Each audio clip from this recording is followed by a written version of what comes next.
Rise up, A-Town. It's the Falcons Squad. Sponsored by Game Time. Everything Atlanta Falcons every week. Breaking down all the big hits and game-changing plays from the ATL. The way only the Locked On Podcast Network can. Straight from the ATL, the Falcons Squad Show starts now.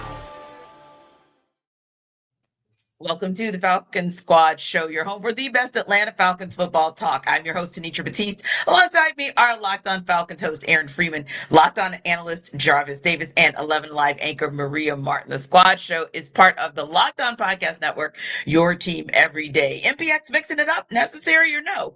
We'll talk about it. Speaking of mixing it up, more players in the mix in the secondary. We'll download on that. And boomer bust, yeah or nay? We'll discuss that too, but first let's talk about another showdown in the preseason. Jarvis, we're approaching the second game of the preseason for the Atlanta Falcons. So is there a player or group who needs to have a good showing against the Tennessee Titans Friday? The first group that comes to mind for me has to be the second offensive line, right? Because they're going to get most of the snaps, for this particular game. And then, I know we're going to talk about it a little bit later, Kirk Cousins may or may not play. We don't know, probably so. But I think that the identity of this team, we talk about identity. We've been having those conversations a lot seemingly lately with all the fights and all that stuff. But I think the identity of this team in Zach Robinson's second year, their success is almost solely dependent on how well they run the football. And I think that even though that's not the first string offensive line, I feel like some of that has to rub off on this backup offensive line, and they have to get some type of run game going if they're going to play Kirk, because Kirk can't just sit back there and just toss the ball all around and potentially risk him being injured. So I think that they have to establish themselves, get some guys, get up on some guys, get in front of some guys, and get your hands on them, move them off the ball a couple of yards, and let those backup running backs, let those guys go to work and move and get those chains moving, because this is very important for this team to be able to establish themselves as a run first team, but they're gonna slang that bad boy when they get the opportunity. Yeah, and for you, Maria, looking at this game coming up, I think Jarvis makes a great point, because when we talked earlier in the week about concerns for this team as far as position groups, everyone agreed that second string O-line was of concern. So for you, who are you looking for as we approach the second game of the preseason, whether it's player or a group who needs to show up tomorrow night? Yeah, I mean, the second offensive line, I think, is a really good point, because these guys are getting very valuable reps in the preseason. And, God forbid one of your starters on the offensive line go down. We've talked about this. That's going to be pretty concerning, because there's not one position on the offensive line where I think the reserve could be serviceable at this point. They got a lot of growth to do. And the only way that you do that is you get in-game reps. And so putting them in during the preseason will be valuable, very, very valuable. Another guy, specifically one player that I really would love to see have kind of a showing out, if you will, against the Titans would be Billy Bowman Jr. We talk about pressure on this rookie class. There is an increasingly large amount of pressure on Billy Bowman specifically, because they really are banking on this player to contribute in a couple of different ways. He's actively fighting for a starting role at nickel, and then you're going to mix him in at special teams almost for certain. This is a guy who is a certified tackler. He can actually tackle. This was a big issue for the secondary, specifically for the Falcons last year. And so for me, Billy Bowman, to kind of edge himself out and be more in the forefront of that conversation at nickel, he's got to have a really good game on Friday. Yeah, and for you, Free, when you look at game 2 of this preseason, kind of who are you looking for that you feel like they need to show up, whether that's a bump from what you saw last week, or whether that is, hey, you didn't see anything last week and you need to see something tomorrow night? Well, I think Jarvis and Maria both nailed the two spots, the second string offensive line and Billy Bowman. Billy Bowman to me is more of a want than a need, but I'm going to side with Jarvis on this. I need that second string offensive line to play better. Like, you have a competition potentially for a third running back on this roster, and you could not evaluate any of these running backs last week on their running ability, because there were literally no holes for those guys to run through. So you need to see that second string offensive line at least do something to create some holes, just so you can be like, okay, well, now, Elijah Dotson or, Carlos Washington or Nathan Carter or Jayshawn Corbin or one of these guys is emerging now as an option for you at that running back position behind Bijan Robinson and Tyler Algier, because we actually can now look at you run through a gap and whatnot. And you talk about the potential for injuries there. Like, I was breaking this down last week on the podcast where, the odds are, based off of the Falcons' history, is like you're going to have your backup offensive lineman potentially start 5 or 6 games on average per season when you look at sort of how often injuries occur on that front with that 5-man unit. And so, as Maria said, right now, you don't really have anybody on that backup offensive line. Now, Storm Norton's out of the lineup. He's the most proven option. He's probably the one guy that you trust the most in that group. But you would like to have at least one guy on the interior that you can sit there and say, okay, well, if he's forced to play for Chris Lindstrom or Ryan Nuzul, we'll be okay at that spot. So I think the offensive line definitely needs to play much better against the Titans on Friday night. Yeah, I think we can all agree that if we had to put it in rank order, it might be, as far as priority, the O-line and then the O-line and then the second string O-line. I think that's where we're going to go with that. But when you think about Kirk Cousins playing, that also makes that so critical, so important for that O-line to really show up and show out tomorrow night. So there are more things to think about than just Kirk Cousins having a solid game, showing that he's the healthiest, most potent QB2 in the league for the Falcons to put on the field if Michael Penix Jr. goes down. Really, you want him to stay healthy because some QB is going to go down training camp, preseason, first couple of weeks of the season. So is it worth it putting Kirk Cousins into the game for him to, quote unquote, get those game speed reps, get with that second unit? Or do you think this is really just too risky for him to play against the Titans, given the fact that you want a healthy Kirk to be able to keep on the trading block? I have my doubts, right? Because like for the things that we all just laid out as far as that backup offensive line, but the more I think about it, I think Kirk will figure out a way to be able to get rid of the football. Obviously, knowing the offense like he knows it, the success he had before he ended up getting hurt, and that was the reason why he played badly. I think that if you're going to do it, I think you're going to have a game plan that kind of suits him. Turn around, hand the ball off, hopefully get some yardage, and then maybe third and medium. He can drop back there and throw the ball and get some completions and get a couple first downs and get out of there. But, if you're asking for a definitive answer, I definitely don't have that. Because of the thing that you just laid out, right? Matthew Stafford's back hurt really badly. How long he gonna be out? The Falcons no less need, Terry no less need. Ra used to be over there in that building as well. Like, hey, big head, how long he gonna be out?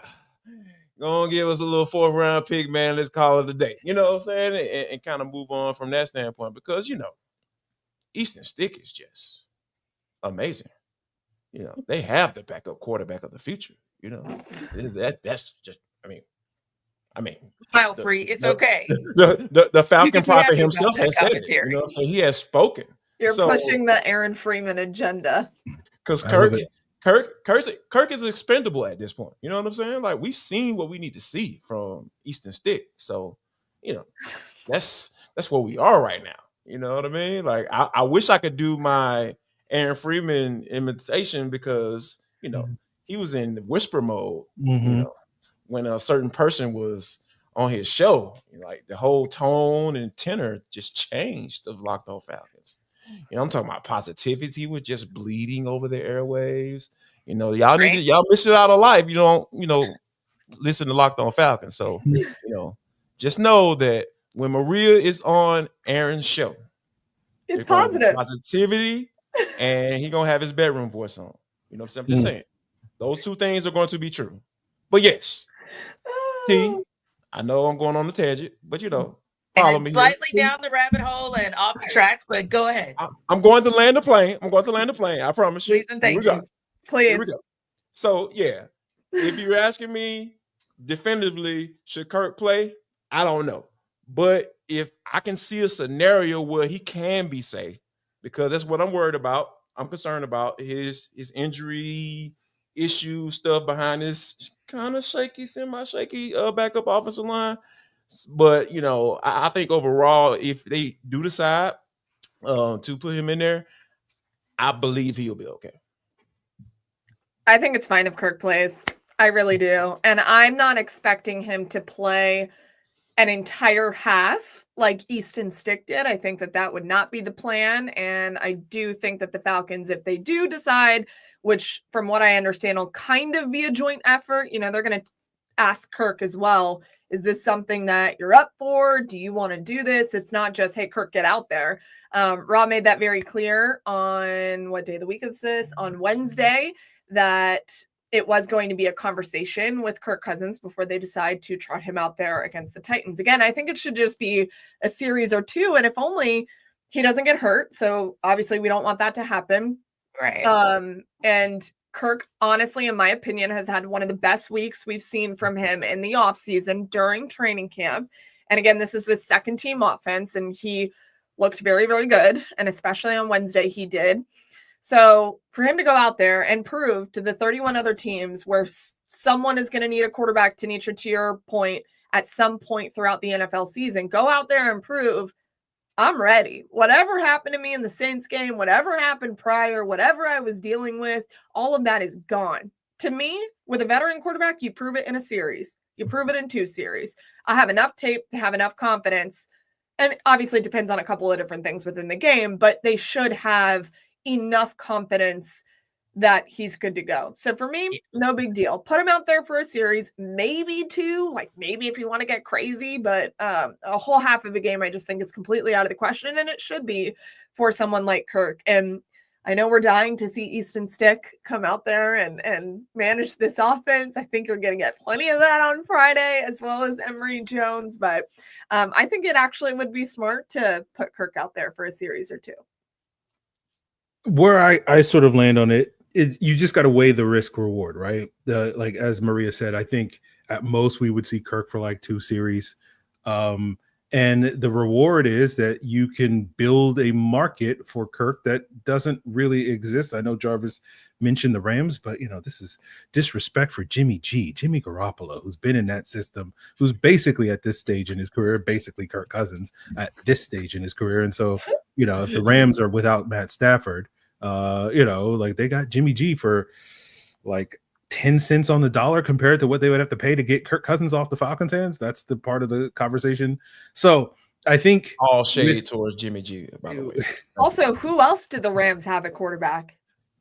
Clavius Bennett. Is that who you're referring to? Okay, yeah. He's there. If anyone forgot, he's there. He's there. 2-time national champion, right? Not 4 times like the Easton Stick, but 2 times. Yeah. Okay. They got rid of Easton Stick though, so whatever. LA anyway. City of LA. I got a quota I got to hit every week on this show.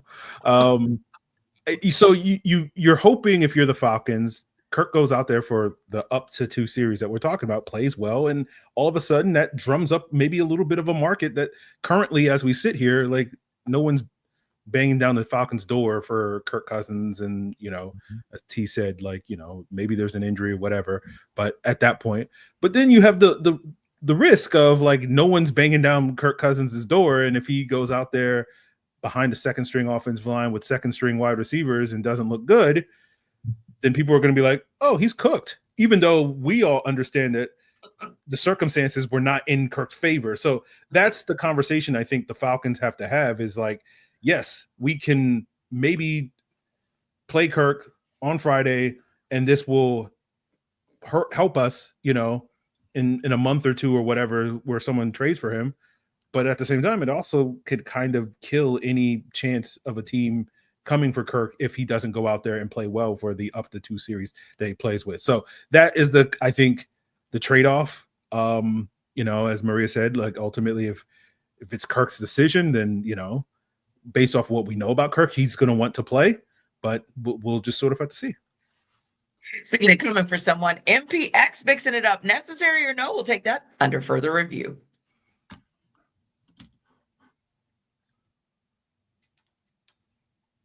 This episode of our Falcons Squad Show is presented by Yahoo Fantasy.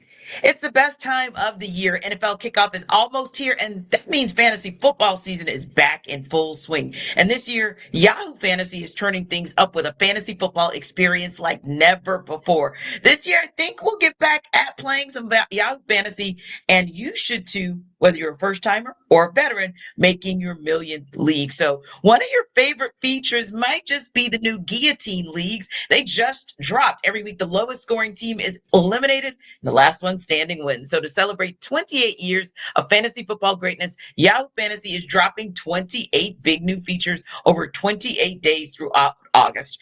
To kick it off, they just dropped Yahoo Fantasy Guillotine Leagues that we talked about, that killer new way to play fantasy football on Yahoo, where the lowest scoring team gets eliminated each week until there's one team left standing. With the season around the corner, now's the time to get your league together and give this new mode a try. If you're more into the classics, you can still play in head-to-head private leagues or join a public league. So stay tuned for more killer announcements and start playing Yahoo Fantasy Football now at yahoofantasy.com/lockedonnfl.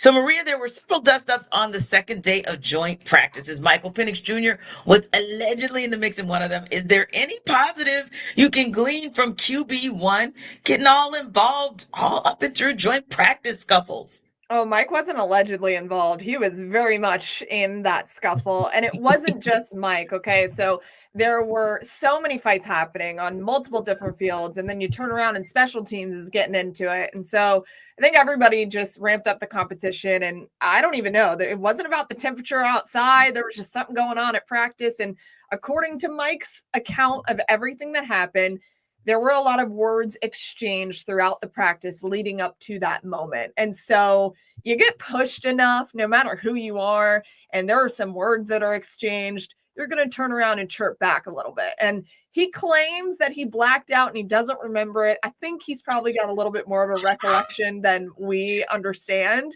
But good on QB1 to kind of keep the status quo. Yeah. So he ends up at the bottom of the pile of this fight. And it was one of the craziest things I've ever seen. I told Aaron Freeman yesterday on Locked On Falcons, I don't think that we will ever see anything like that again. It is a once in a lifetime thing with a starting quarterback. This is so abnormal for the signal caller to get down and dirty with everybody else. Normally they back up and everybody fights for them. So I respect the hell out of Michael Penix Jr. for doing that. JJ McCarthy is another guy that comes to mind who's a scrappy quarterback, former hockey player. He was an enforcer. For those of you that don't know what that means, on hockey teams, you send out your enforcer to start fights. And JJ McCarthy literally did that. So he's a scrappy quarterback as well. Not saying he's going to go blow for blow with guys at practice, but I think it's a positive thing, Tenitra. I really do. I'm not encouraging quarterbacks to go out there and drop the gloves. But when you see somebody like Michael Penix Jr., now your whole team is talking about, oh, we got a dog at quarterback. That can change kind of the environment and the thought process around your starter.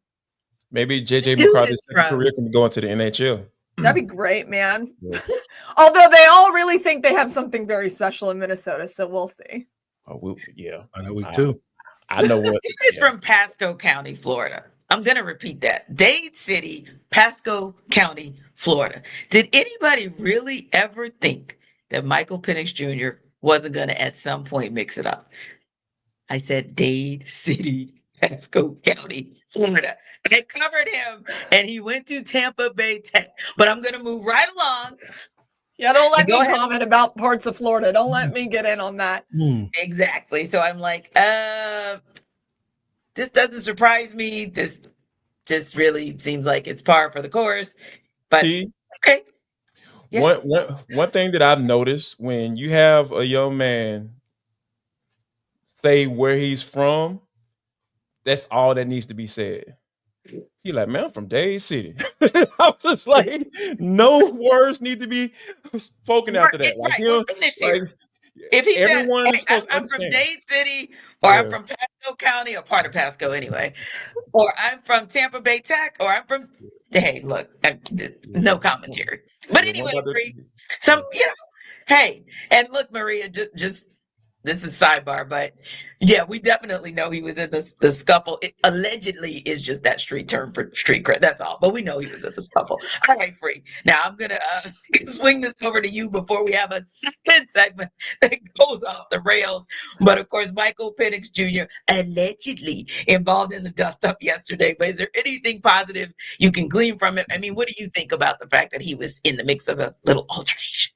Well, I just want to know, can Michael Penix throw hands as well as he throws bombs? And it sounds like the answer is yes. So you love to see it from your quarterback. Yeah, as Maria said, like, this is not a common occurrence. Maybe we can get some type of scrap in that week 2 game between him and JJ McCarthy.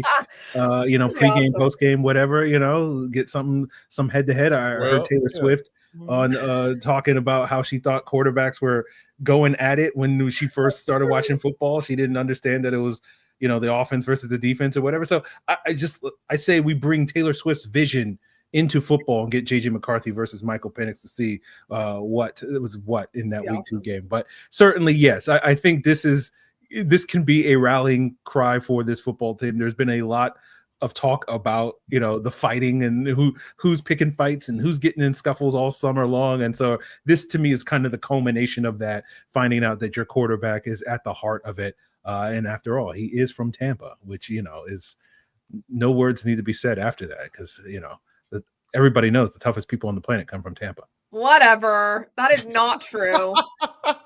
I said Dade City. There's a difference. Miami-Dade and Dade City are out. very different things. Let me just clarify. Miami-Dade and Dade City are very different things. Anyway, Yes. that's all I'll say. South Florida ranks supreme. Sorry, Mike. Continue. No, I'm done. I just wanted to trigger you. I was triggered. Should accomplish. So it sounds like you guys all think that, hey, it's okay if QB1 got in the mix a little bit. Might seem a little petty to some, but it doesn't sound like it seems petty to the squad show. No, not at all. I mean, yeah, I don't want my quarterback getting into fights because not on a regular, right? Not on a regular. You know what I'm saying? But I don't mind him standing up for himself. That man said, "I ain't finna let you disrespect me." Yeah, like now we're not talking about football. That's another indicator. There are indicators as to people who can fight.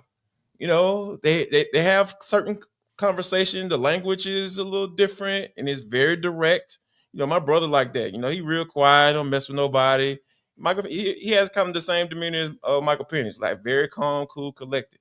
But oh my gosh, if you try him, ain't no telling what they're gonna do. You don't know. And that's the thing that you need to be concerned about when it comes to throwing hands. So, but now in all seriousness, though, I think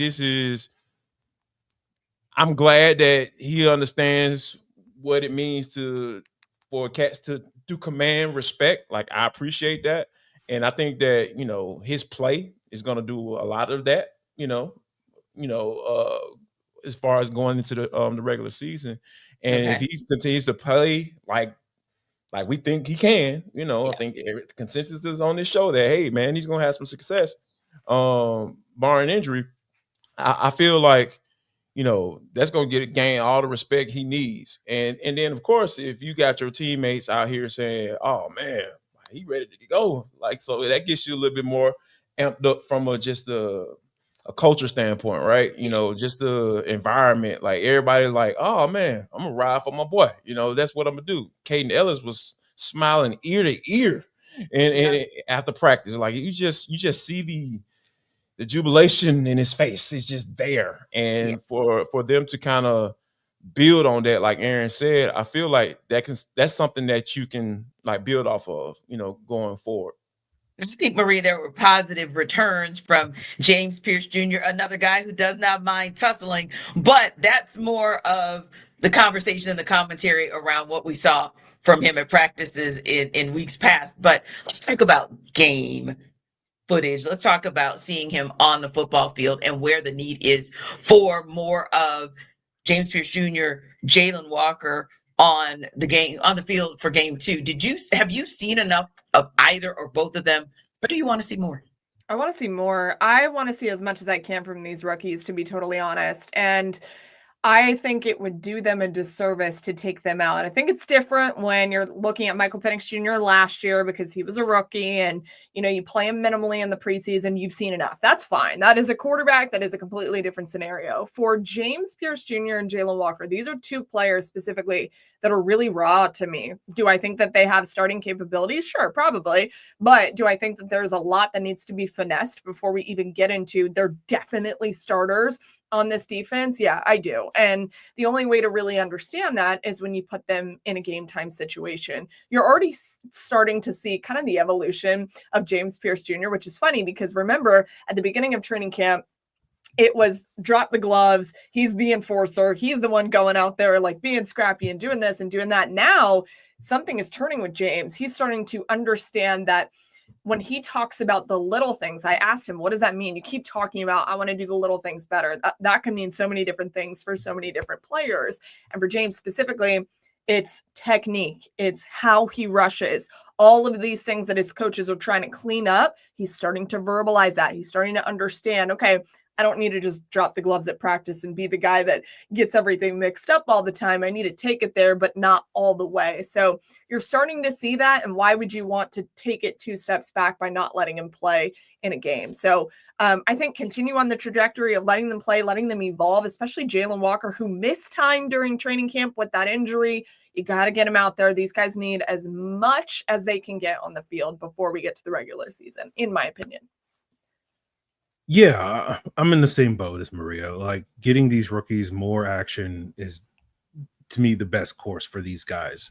With the development, I know the Falcons are going to be intentional, as Raheem put it earlier this summer, about playing these guys during the regular season, something we didn't quite see from last year's rookie class.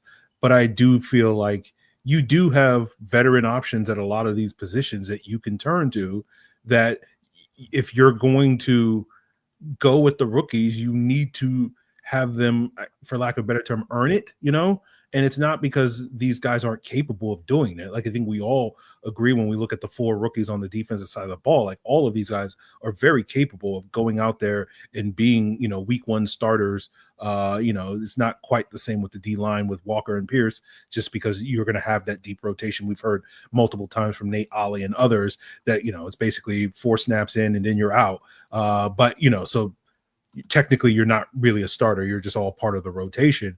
But I do feel like the more reps that these guys get now, the better and more quickly they're going to be able to get up to speed in September when the team is counting on those guys. So whether it's Walker, whether it's Pierce, whether it's Bowman, Xavier Watson, of course, the incomparable Jack Nelson, I think getting as many of these rookies opportunities at this point in the calendar year, there's only upside to that.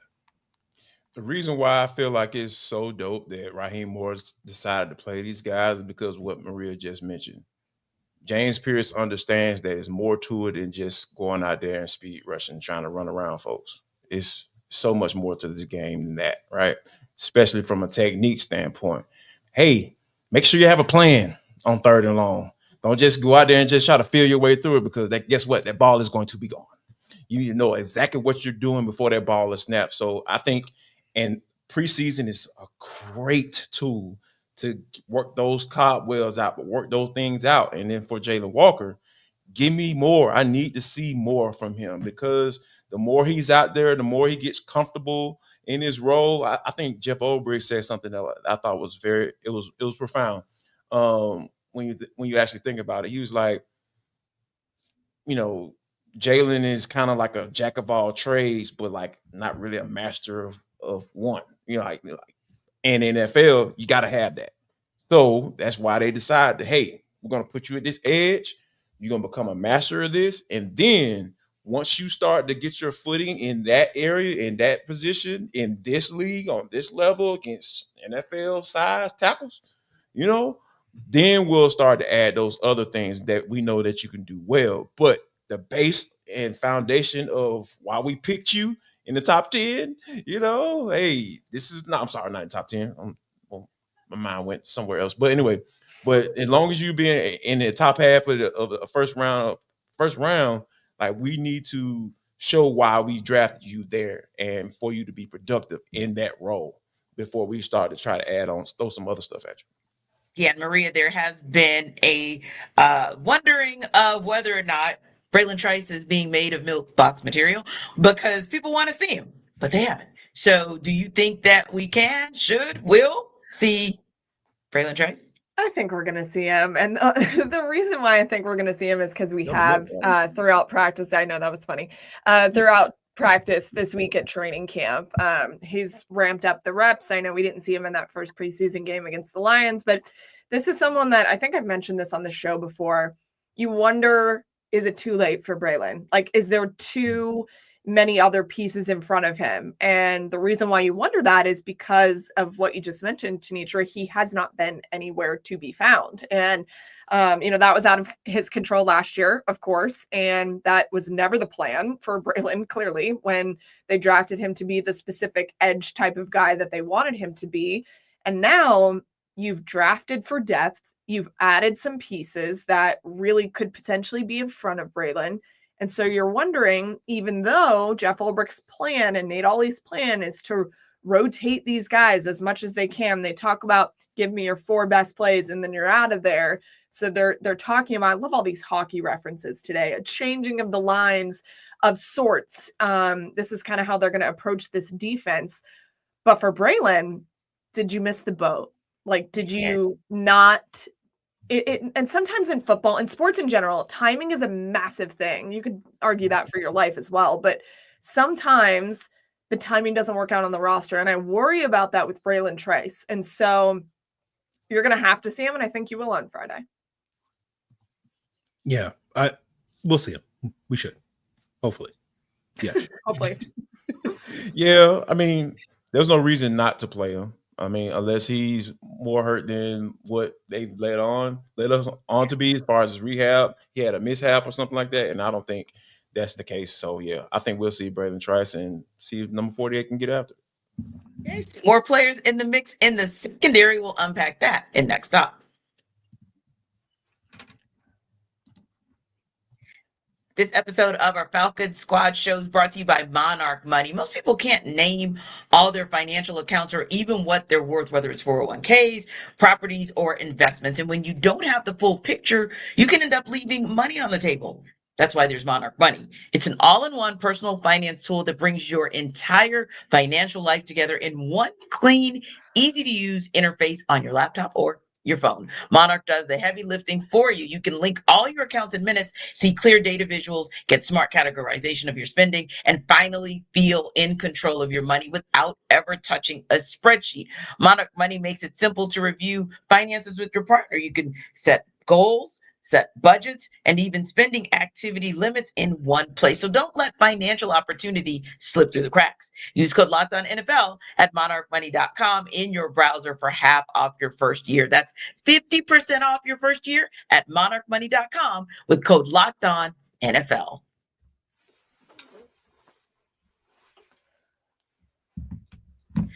So, Aaron, according to reports, free agent corner C.J. Henderson is planning to sign with the Falcons. Now, we know Clark Phillips is dealing with a rib injury, didn't participate in joint practices. So that signing, coupled with the fact that we're maybe a little bit concerned about where Clark Phillips was already in the depth chart and already in the mix in the secondary room, could this be any type of situation that indicates to us maybe Phillips is the odd man out? I mean, it's definitely possible. When you look at both Clark Phillips and C.J. Henderson throughout their careers, obviously C.J. Henderson was a very highly drafted player. He was a top 10 pick in that 2020 draft alongside Jeff Okudah, former Falcon, drafted ahead of A.J. Terrell, current Falcon. And Henderson didn't have a great rookie year in Jacksonville, got traded to the Panthers the following year, spent 3 years there in Carolina, basically as their number 3 guy. And then last year, I believe, was on the Steelers practice squad. And so, what Henderson has been a competent number 3 corner throughout his NFL career. Clark Phillips, you could say, has been a competent number 3/4 corner throughout his career. And the thing that's notable about those two players is neither one of those guys are big contributors on special teams, right? And so therefore, when you play at that cornerback position, if you're not a starter, if you're not one of the top three guys, you need to contribute on special teams. And those are two guys that haven't really done that at a regular basis throughout their NFL careers. And so can the Falcons really afford to keep two of those guys on the roster at this point in time? And that's where I think you could look at CJ Henderson as potentially a shot across the bow for Clark Phillips. I think this has a lot to do with Clark Phillips' absence. This has a lot to do with Kobe Bryant, the undrafted phenom that was going to, revolutionize the Falcons secondary, at least based off of the hype coming out of the draft.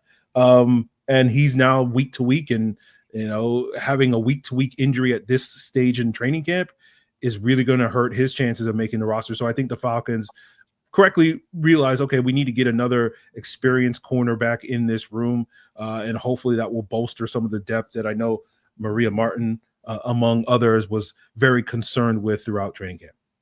Yeah. And so, Maria, what are your thoughts then on the signing of CJ Henderson, what this means for the depth in that room overall, but also what this means specifically for Clark Phillips?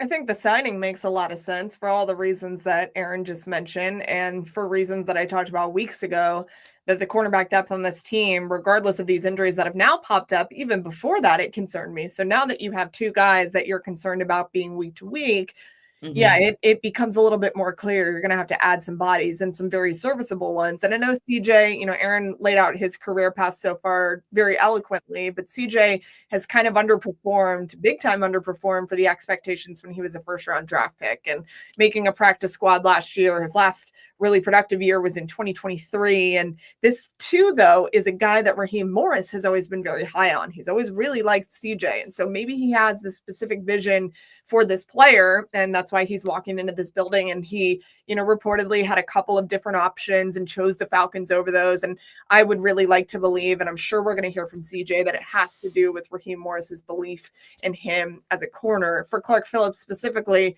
it doesn't look good, because this is somebody who, you're kind of waiting to turn the corner, and no pun intended, you're really wanting him to kind of turn the page into the next step of his career. And when you're on a week-to-week injury and you have a guy who is dying to make a roster, who is dying to prove that he was a first-round draft pick for a reason, now on the same team as a guy who was in the same draft class as him and AJ Terrell, you really start to wonder what happens to Clark Phillips. And I hate that. And I also hate it for Kobe Bryant, because Raw made the point that he's really looked fantastic in training camp, and he is on such a great trajectory path that to put him on the week-to-week situation is really just detrimental to the player, and then obviously to the roster as well. So the signing makes sense to me. We'll see how CJ can work out here, and who knows what happens with Clark, but hopefully it's not the worst, because he's really, really put in a lot of work to try to make that spot his. Yeah. Thoughts on the signing, Jarvis, and thoughts on what it means for Clark Phillips? I think it makes a lot of sense. Like when you think about, who the Falcons have on their official, unofficial, official depth chart. You have Lamar, an undrafted free agent in 2020, Lamar Jackson, not that Lamar Jackson. And then you have Kobe Bryant right behind him, who's another undrafted guy from this year. So when you think about the depth on this team and in that cornerback room, it's just not necessarily there in this moment. So, and I think that, as far as how it applies to Clark Phillips, I think, understanding that you don't have the depth piece. And then for Clark Phillips, he has to understand that. And you can't make this club in a tub. Because guess who's having a really, really good camp? Natron Brooks. And guess what he does really, really well? Plays special teams. Special teams, awesome. He loves it. And if he can continue to be on the trajectory that he's on right now. Now, he's a little guy. Don't get me wrong. And, That's not what the Falcons typically want. They want the long guys, the AJ Terrells of the world, the Kobe Bryants of the world, 6 feet, 185. That's prototypical corners that they want on this team. Guys normally can play man coverage when they're built like that. Jimmy Lake. Why you want to play cover 3 all the doggone time? Why is Jimmy Lake always catching a stray on this show? Because it's man is imperative gone. that he catches strays on this show, because we've been calling that crap out since he was doing it, and he's no longer That's why here. he's gone, Jarvis. I'm just saying. I'm just making a reference point, Okay, go ahead. You understood exactly what I was talking about when I made the reference. You know what I'm saying? Like, come on. Mm-hmm. It's all about coaching, baby. You put your players in position to be successful. And that's what he did not do last year. So, they turn things around. Jeff Ulbrich wants a certain type of guy, and he knows what he's going to do with that certain type of guy. But back to my point. Why is everybody on my neck today? What's going on? Look, I told you we had a whole hour. I was just cooking, Yeah, it's all good. It's all love, baby. Man, I love everybody on this show and people that are watching and listening right now to this food. But no, see, God don't like ugly. That's why your light went out, Maria. But I think that if Clark Phillips, he needs to get healthy. Now, granted, he can't help that he got hurt. But if Natron Brooks continues to do what he's doing, they bringing in a veteran guy that we know he's healthy. He's coming off the street. He's ready to roll. He's trying to get a roster spot. Raheem Moore is already familiar with him. He was familiar with when he was coming out in the draft. Shoot. From what I heard, they had CJ Henderson ranked higher than AJ Terrell, in that particular draft. So when you have all of these different little factors going against you, bro, you better figure out a way to get back healthy. Fair enough. That's fair enough. And I think that's a great call on your part, Jarvis, because really the way that room is kind of working, because it's plentiful, for lack of a better term, you will have to distinguish yourself as far as what Raheem Morris sees as your fit for the organization overall. And Natron Brooks, with the things that he's doing, he's kind of making that case for himself. Now, speaking of somebody making a case for themselves, D'Angelo Malone, that there's some pieces in that linebacker room. We kind of talked about that linebacker room as well, and kind of where we see pieces being interchangeable. I mean, Maria, when you look at what he's been able to do, can he be a depth piece for the Falcons at inside linebacker? Okay, do you want me to be your friend, Jarvis, and continue on the Jimmy Lake catching a stray right here? I mean, why not, baby? We embraced it. Embraced it. Okay. Honestly, no, aside from the Jimmy Lake thing, all jokes aside, D'Angelo Malone is the perfect example of a player that coaches haven't really quite known what to do with D'Angelo to this point. And so not, directly giving Jimmy Lake some crap for that. But D'Angelo Malone, he's just one of those players that you haven't figured out. And so with a guy like Caden Ellis, who is interchangeable at a couple of different players, he's the unicorn in this linebacker group, in my opinion. You can put him at a couple of different things. He does a couple of different things really well. He is the anomaly in that what you were talking about, Jeff Ulbrich discusses a jack of all trades, a master of none. Leave Caden out of that. Everybody else, I'm looking at you. You have to figure out one thing to master really well. And D'Angelo Malone was actually one of the first players that Jeff Ulbrich circled and said, we got to figure out something to do with you, and you've got to master something. And so for him, it was being a stacked linebacker. And that's kind of his vision for him first. And you see kind of what that looked like against Detroit. You didn't really get a lot of the second half, obviously, because of what had happened. But in the first half, he's an inside linebacker in that vision. I thought he played very, very well. D'Angelo Malone's carving himself out a place on this roster because of what we're talking about, because there is a plan for him for, I believe, the first time in his career in the NFL. So, thank goodness. Exactly. Thank goodness for Jeff Ulbrich kind of putting that on the table. And I hope that all of these things he's talking about really come to fruition, because for a player like D'Angelo Malone, I think that's going to pay dividends in a linebacker group that equally doesn't have a ton of depth when you look at it. It could, maybe they prove me wrong, but this is a squad that, remember last year, the inside linebacker group, we were like, they have the most depth of anybody on the field. And then look what happened to that group. So D'Angelo Malone, I think, has more of an emphasis on that group than people realize. Yeah, and to be fair to Jimmy Lake, who Poor Jimmy. Sorry, Jimmy. It's not just him that didn't know how to do with D'Angelo Malone, because Ryan Nielsen was like, who? I never heard of that dude. Because that's why I said his whole career. It's not just Jimmy. He played, I believe, 3 snaps, right? Yeah. One less snap than national championship that Easton Stick has won in his college career. But, I think with D'Angelo Malone, I think this is a good sign for him to get these reps at inside linebacker. And I think, Maria mentions Caden Ellis. Well, this is basically the career path that Caden Ellis went through in New Orleans. And now, the Falcons are hoping they can kind of get him, D'Angelo Malone, on an accelerated plan, because Caden Ellis got like 3 years of being a linebacker before he was kind of forced in the lineup due to injuries. And D'Angelo Malone's going to get 3 months of being an inside linebacker before the possibility, as Maria mentions, with some of the concerns about the depth with Troy Anderson being down, J.D. Bertrand being in and out of the lineup and whatnot. So they need, some that depth to be shored up. And so D'Angelo Malone's going to have to be a quick study. He's going to have to be on the Caden Ellis osmosis, fast track when it comes to learning that position. But, you see the value that he brings on special teams. He led the team in special teams tackles last year. That's something that we don't talk enough about with D'Angelo Malone and his contribution to this team.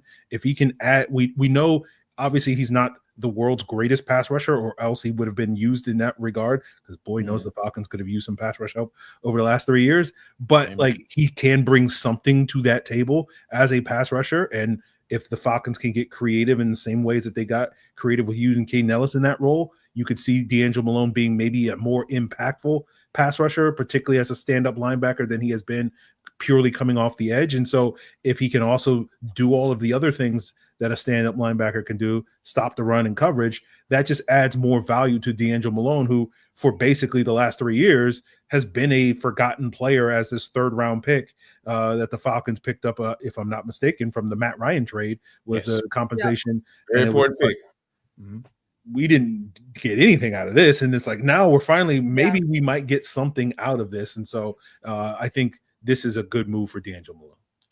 Yeah, and because to be honest with you, he was one of my guys where I was Jarvis scared. I was like, hey man, is this dude gonna make this doggone team? Jarvis scared. His saving grace was obviously, I keep going back to special teams, mid to late round guys. You better be able to do it. You want to stick around, and until you get into a system that is going to cater to your capabilities. Like, special teams got to be the way you get into the door, right? So, and he's been able to do that. I think Raheem Morris even referred to him as a beast. He's a bully, a barnyard bully, backyard bully, whatever, one of those doggone sayings. He's a backyard bully when it comes to that special team. So, yeah, we know that, hey, that's Marquise Williams is going to vouch for him when the cut downs come, right? Now, you're putting yourself in a situation where you playing stat linebacker, you changed your body. I almost didn't even recognize D'Angelo when I first saw him in the spring. I was like, oh, this dude slimmed up a lot, So when you look at it from that aspect of it, it's just like, okay, it's something about having a plan for a player. It just speaks to my soul. Like when coaches come in and they immediately say, yep, I need you to drop X, Y, and weight. Yep, I need you to pick up weight. Look at Kentavious Street. Some people thought he might have been the odd man out with all the young pups coming in, doorless and all that stuff. Guess who was the first sub once David Onyemata came out yesterday in the first day of joint practices? Number 93.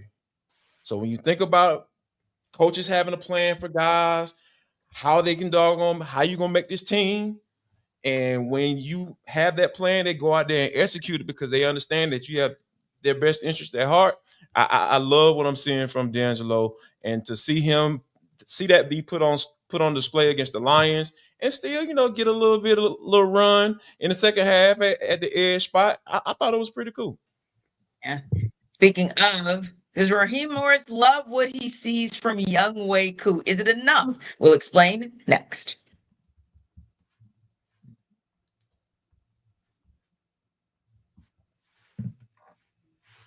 Jarvis Raheem Morris said Young-hoe Koo will handle the kicking duties tomorrow night. Is this the game that seals the deal for Koo as the starting kicker, or is there still a chance that he plays and possibly kicks his way out of the starting spot? I don't see that happening because Koo looks healthy from what I've seen based off my eyeballs. Like if Koo is healthy, he gonna make his kicks. And I think that, this is one of those games where I do feel like you just want confirmation, in live action. Like he wants to, I feel like Rob wants to see it. He's seen it in practice. I'm sure he just said to himself, like, all right, this is a competition, but like I've seen what I need to see. And I think it's just a matter of him putting it on tape. And once he puts it on tape, I think, Koo will be totally fine. And I don't see this lingering or anything like that as long as he stays healthy. And I feel like Lenny Craig ultimately was brought in just in case Koo gets hurt. They have a plan. Look at there. They have a plan if Koo gets hurt. You have a plan for players when you're bringing a new system and all that stuff. You have a plan. You don't run cover 3, on 3rd and 7, and you have your corners lined up 9 yards off the ball and backpedaling as soon as the ball snaps. Like, you know what I'm saying? Like, when you plan for stuff, good things happen. That's still fired, but okay. Remember the 6 Ps. Proper planning prevents piss poor performance. Okay. Back to Young-hoe Koo.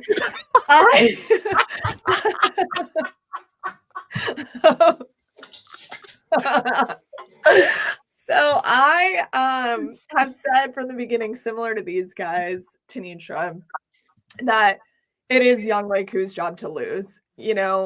Having insurance behind Koo clearly is a good thing because Young-hoe Koo's been hurt. This is not the first time. So this 6P, I don't know what it was even. It's very smart when it comes to Young-hoe Koo as a player. It's a rap album reference. I'll let you know after the show. Okay. I can't repeat it is what I mean. I'm going to let you handle that. But what I will say about Young-hoe Koo is that I still think it's his job to essentially kick away. And I don't think that's going to happen. I think similarly to what Roz said in the past, his wagon is hitched to Young-hoe Koo, and I don't think he's going to unhitch it unless the wheels are certainly falling off. And if he's healthy, which I'm going to back Jarvis up, I think Young-hoe Koo is completely healthy. And I think you're going to get kind of the solidified version of that in the Tennessee preseason game. Like, I'm healthy. I told you, I'm showing you, here it is. And then it's Young-hoe Koo's job. So yeah, I don't really think this is dramatic or as dramatic as people may think it is, because there is kind of quote unquote a kicking competition just because Lenny Craig is really good. But Young-hoe Koo, I think all of you with Koo jerseys, because there's a lot of you guys out there. I've never seen so many kicker jerseys in my life at a game. You guys may be safe this year. Yeah. So Jarvis, I'm sorry, go back to that 6 Ps. Who created that? So that is a interlude, a prelude on Youngbloods '85 album. You remember the Youngbloods? Are you familiar with the Youngbloods, T? Okay, free move on, because I'm about to roast him. So dare he try to take my hip hop street credit. Over it. I'm over 2 today for T. I'm so over. I'm over.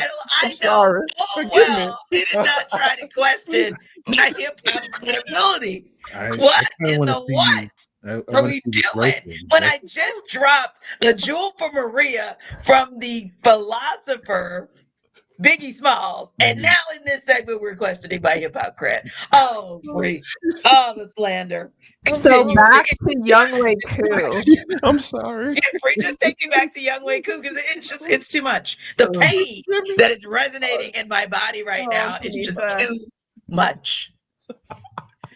Continue, free. Bring it back home to Koo. I kind of want to get more of this, but okay, let's talk about it. I think we've done our jobs already. As Jarvis and Maria have said, it is Young-hoe Koo's job to lose. Is it possible that this becomes a bigger thing after Friday night because Koo goes out there and shanks a couple of field goals? Yeah, that's possible. It's possible. We've seen Young-hoe Koo miss some field goals in the preseason in previous summers. And then everybody's like, is something wrong with Young-hoe Koo? And then with the exception of last year, usually we get to the regular season and it's fine, right? True. So that's a possibility. But as others have said, just assuming Young-hoe Koo is the normal Young-hoe Koo that for the most part, last year being the exception, that we've seen over the last 5-6 years, yeah, this game should end any possibility of this being this quote unquote open competition at the kicking competition. And as others have said, myself as well on Locked On Falcons, that the plan was for Lenny Krieg to be their emergency option in the event of an injury in season, not necessarily coming in and taking Young-hoe Koo's job. But certainly if Koo goes out there and goes 1 for 3 on field goals in this game, then there's going to be some explaining to do, and we're going to have a lot more questions come Saturday than we have at this point on Thursday. But I think for the most part, it's safe to bet that it'll all work out the way that I think a lot of us think it will. Yeah. So similarly, I think a lot of us are looking forward to the fact that we're probably not going to see Michael Penix Jr. during the preseason. It's going to work out. Everything's going to be fine come September 7th, right? But here was an interesting article that I saw, Jarvis, that I wanted to get you guys' reaction on real quick. I saw it on Bleacher Report. It talked about the 10 NFL teams with the biggest boom or bust potential in the league. And you sort of saw some teams that are in make or break mode, similar to Atlanta, right? So you see Minnesota with, hey, they're boom or bust because you parted ways with Sam Darnold, and you better hope JJ McCarthy lives up to the hype. The Cincinnati Bengals, is Joe Burrow going to be able to get it done with Jamar Chase and T. Higgins, or are they going to see a downfall because of all the drama that led up to training camp on the defensive side of the ball and actually continues with the hold into Trey Hendrickson, and then it goes on about the Steelers, then the Jets, followed by the Texans, then you get into the top 5 boom or bust. Jaguars at 5, Cardinals at 4, Broncos at 3, Bears at 1. Guess who landed at 2? The Atlanta Falcons, because Bleacher feels like they, other than the Chicago Bears, are in a boom or bust situation. Here's the criterion, the biggest criterion: Michael Penix Jr. If he comes through in his first full season as QB1, all the talent around him lives up to where they are, Bleacher feels like this is a more than conquerable division. Bust side, Penix suffers from growing pains. The defense remains the liability, and then you get the 8th straight year in a row where this team poses a losing record. Now, their outcome is that they do think that while the jury's out on Penix, there's still enough evidence to support that it's going to be more of a boom season in favor of boom than bust. But what would you guys say, just based on the one person that they're putting everything on for boom or bust? Jarvis, start with you. I don't necessarily think it's boom or bust, because what has this team have been falling? They've been mid. Like mid teams mean they're just right on the verge of just being good, but they're not awful. Like, so when I think bust, I think 3-14 or 5-12 or whatever, something like that. I don't think this is a boom or bust team. I feel like this is playoffs or around 500 type situation. If things don't go well, or if Michael Penix just isn't that guy, and I don't think that, of course there's levels to it, right? But I don't think that his or my evaluation of what I think he could be is that far off. Even if it's off, I don't feel like it's going to be. I think the floor is high, for him, right? I don't think he's going to be Desmond Ridder, he's not going to be Marcus Mariota, he's not going to be a flailing in my career coming to the end Matt Ryan, so for those reasons, I feel like this is one of those situations where guys don't really pay attention to everything that's going on with teams, and they kind of just go off of previous history, and like say, oh yeah, this can be a boom or bust because we didn't have Michael Penix ranked that high in that quarterback draft, so we're going to pick them as a bust. Nah, that's exactly what this was. But nah, I don't think this is a boom or bust team at all, to be honest with you. It almost seems like, too, Maria, that they're predicating the boomer bust on Michael Penix Jr. saying like, hey, if he doesn't perform at the highest of high levels, there's nothing else in the room in Flowery Branch. There's nobody else in the locker room. There's no other scenario where they're going to be great. Either it's going to be great with Michael Penix Jr. or it's going to be trash without him. But do you feel like it's that boomer bust for this team based off of just one person, albeit QB1?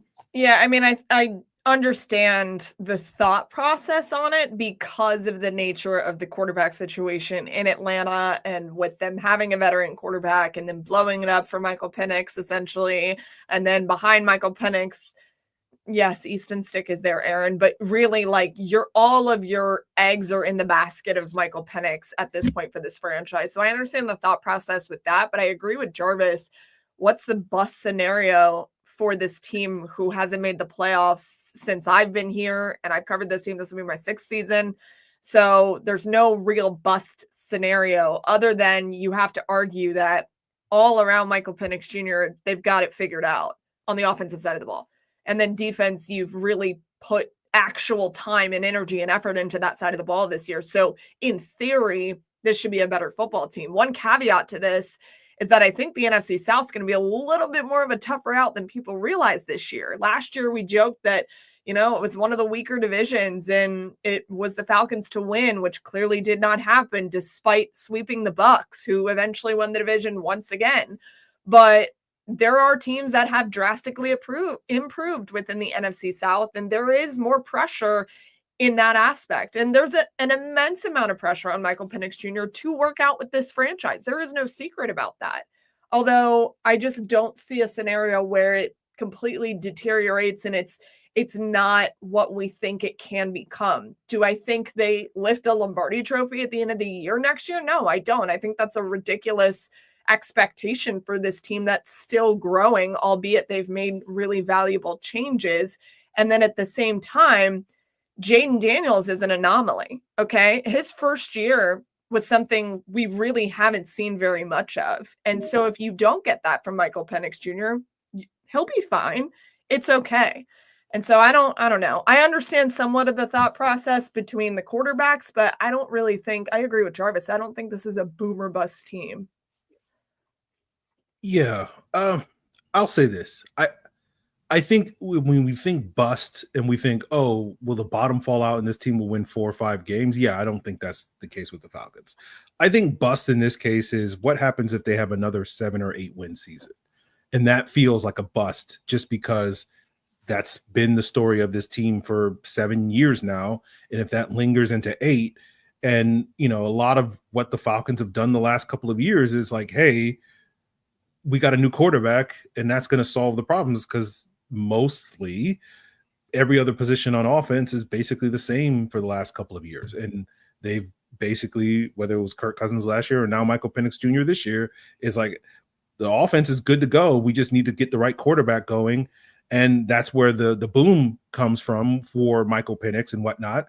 But if that doesn't solve the problem and the Falcons are just, once again, a good but not great offense, and then the defense doesn't show the improvement in the growth that we all think it's capable of showing with the investments that they've made on that side of the ball, then I do feel like that is somewhat of a bust in the sense of all the bets that the Falcons are making busted out, right? They didn't go the way that they thought they were going to go. And then you have to, if you're Arthur Blank and you're the decider, the owner of the organization, you have to decide, like, the vision of Terry Fontenot over these 5 years hasn't really paid off really at all in that scenario where, again, the Falcons only win 7 or 8 games.